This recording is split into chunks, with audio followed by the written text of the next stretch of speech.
Extra Jabardasth.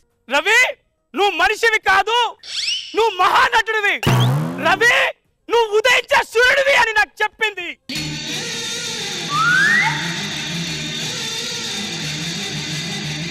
నా ప్రతిభ మామూలు రవిగా ఉన్న నన్ను రచ్చ రవిని చేసి తాను మాత్రం ఒక మామూలు వ్యక్తిగా మీలో ఉండిపోయాడు.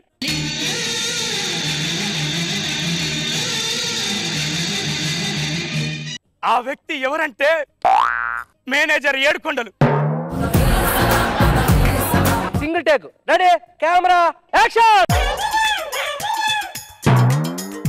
బాబాయ్ లెగన్. Production without break.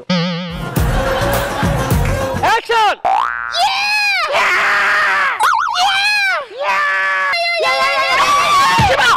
Shot okay. నేను నీతో మాట్లాడను. ఎందుకో? నేను అలిగాను. అబ్బా, అలిగితే నువ్వే చెప్పుకుంటావా అలిగాను అని? ఇదిగో బుంగమూతి కూడా పెట్టాను. బుంగమూతిలా లేదు, అది పందిమూతిలా ఉంది. అన్నయ్య మళ్ళీ వచ్చాడు మా తమ్ముడు యాదవ. ఏంట్రా ఎవరు వచ్చారు చూడు ఒకసారి. ఇది వచ్చింది ఏంటి? ఎవరమ్మాయి? అమ్మ. ఏంటి మీ అమ్మగారా? అత్తయ్య గారు నన్ను ఆశీర్వదించండి అత్తయ్య గారు. ఎందుకు వచ్చావు చెప్పు నాకు ఫస్ట్. ఎందుకు వచ్చారంటే నువ్వు ఇక్కడ ఏదో హైదరాబాద్ లో కంపెనీ ఉంటాడు కదా, అయితే గుంటలు ఉంటారని చెప్పి ఇక్కడికి వచ్చేసాను. నాకైతే ఈ సైన్ అది బాగా నచ్చింది రా, భలే ఉంది. మిస్టర్ ఫ్రాన్సిస్, ఏంటి ఇతను మాట్లాడుతుంది? మీరు అలా చెప్పారా? నేను అలాంటి దాన్ని, నేను అలాంటి పనులని మానేసి ఎన్ని రోజులు అవుతుంది? 500 వదిలేసాడు వేస్ట్ నా కొడుకు. ఉంటానమ్మా.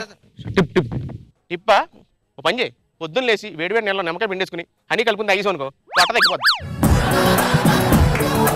వెళ్ళి మూసుకొని ఒక టీ తీసుకురా. టీ టీ టీ అంటే మళ్ళీ ఈ టీ తెచ్చావు ఎదో పంచులు ఉపయోగించి.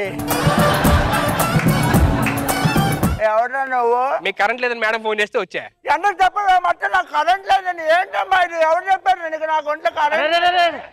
కరెంట్ లేదనేది ఒంట్లో కాదు, ఇంట్లో లేదని చెప్పాను. ఓ సార్ ఒంట్లో కూడా కరెంట్ లేదా? అవును బాబు.